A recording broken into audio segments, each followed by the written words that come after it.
नमस्कार दोस्तों, मैं राजेश इनानिया आपका स्वागत करता हूं मेरे यूट्यूब चैनल इनानियन एजुकेशन में। आज हम इस वीडियो में बात करेंगे रीट शिक्षक भर्ती 2021 के बारे में। कल जो मुख्यमंत्री के साथ शिक्षा मंत्री की बैठक हुई थी, उसमें एक बड़े मुद्दे पर चर्चा हुई थी, जिसमें रीट पात्रता परीक्षा के बाद एक और पेपर कराने को लेकर विचार विमर्श हुआ था। तो अगर क्या ये पेपर होता है तो क्या फ़ायदा होगा और क्या नुकसान होगा, और क्या पेपर होना चाहिए, क्या इसके लिए अभ्यर्थियों को संघर्ष भी करना चाहिए कि एक और पेपर कराए सरकार। इन सभी के पहलुओं पर आज हम इस वीडियो में बात करेंगे।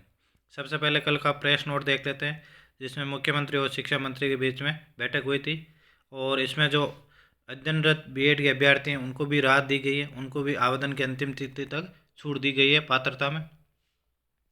और बाकी जो शिक्षा विभाग में पदोन्नति और वाइस प्रिंसिपल के जो पद हैं उनको लेकर हुई थी, इसमें एक अहम फैसला आप यहाँ देख सकते हैं, जिस पर विचार विमर्श हुआ है केवल अभी।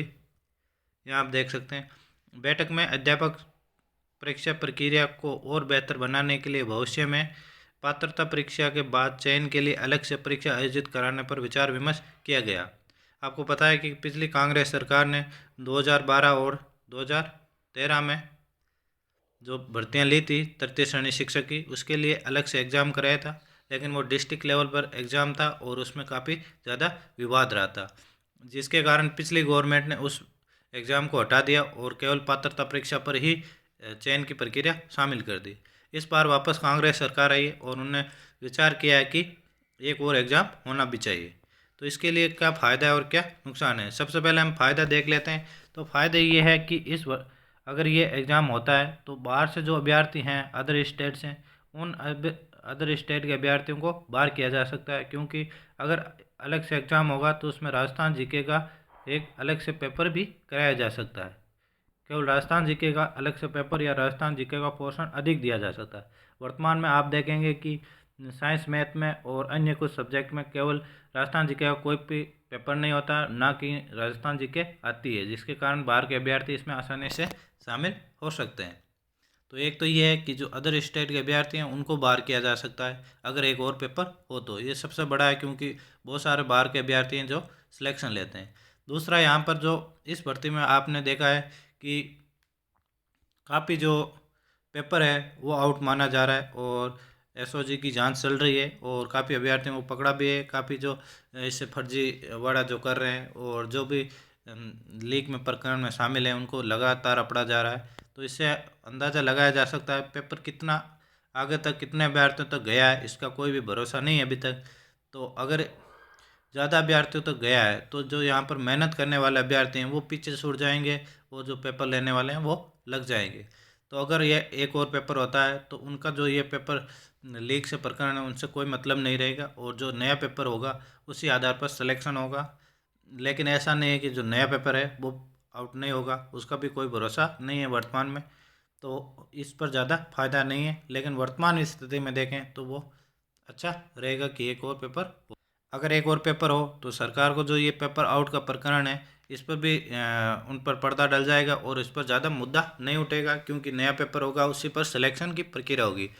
लेकिन इसका एक नुकसान है कि अभी एक और पेपर हो तो अभ्यर्थियों को एक बार और ट्राई करनी पड़ेगी, और भर्ती काफ़ी लंबी खिंच जाएगी, अभी 1-1.5 साल और लग जाएंगे। क्यों, वैसे भी इस भर्ती को अभी भी अगर प्रक्रिया स्टार्ट की जाए चल रही है, उसी हिसाब से साल भर और लगेंगे, और अगर एक और एग्ज़ाम कराया जाता है तो 2 साल के आसपास चली जाएगी, जो कि लंबी प्रक्रिया हो जाएगी। तो इस बार इस भर्ती में पेपर होने का बहुत ही कम चांस है। फिर भी सरकार का अगर निर्णय होता है तो चयन परीक्षा हो सकती है, लेकिन बहुत ही कम चांस है। इस बार तो इस पात्रता परीक्षा पर ही होने के पूरे चांस है।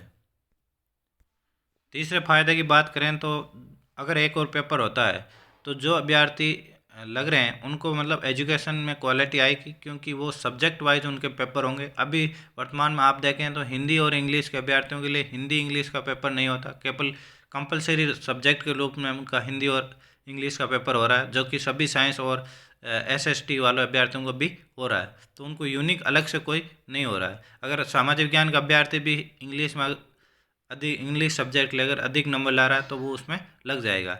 लेकिन अगर अलग से पेपर होगा तो उनके लिए इंग्लिश से एक अलग पेपर कराया जा सकता है, और हिंदी के लिए अलग से हिंदी का पेपर कराया जा सकता है। समाज विज्ञान के लिए समाज विज्ञान का अलग से पेपर कराया जा सकता है। इससे क्या, जो सब्जेक्ट्स हैं अभ्यर्थी जिस सब्जेक्ट्स हैं उनमें उनको गहराई से नॉलेज होगा और अच्छे अभ्यर्थियों को उनमें सिलेक्शन होगा, जिससे कि एजुकेशन में जो क्वालिटी है वो अधिक आएगी और उस पेपर का ये फ़ायदा रहेगा।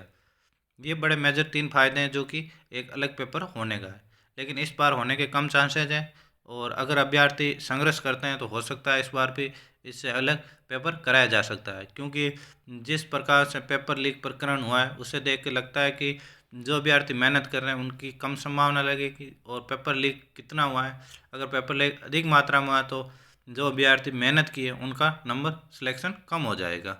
तो अगर पेपर और होता है तो उनका चांसेस बढ़ जाता है, क्योंकि जो भी पास हैं इस बार रेट में उन सभी को मौका मिलेगा परीक्षा पात्रता जो नई परीक्षा होगी उसमें बैठने का।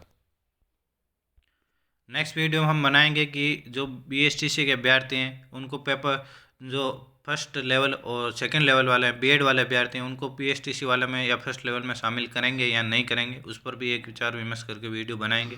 काफ़ी मांग है अभ्यर्थियों की। साथ ही आपकी क्या राय है कि एक पेपर होना चाहिए या नहीं होना चाहिए, कमेंट सेक्शन में ज़रूर इसके बारे में लिखें। और अगर आप चाहते हैं तो इसका रणनीति भी बना सकते हैं। अगर आपको वीडियो अच्छा लगा तो वीडियो को लाइक ज़रूर करें और वीडियो को अधिक से अधिक अपने अभ्यर्थियों के साथ शेयर करें। धन्यवाद दोस्तों।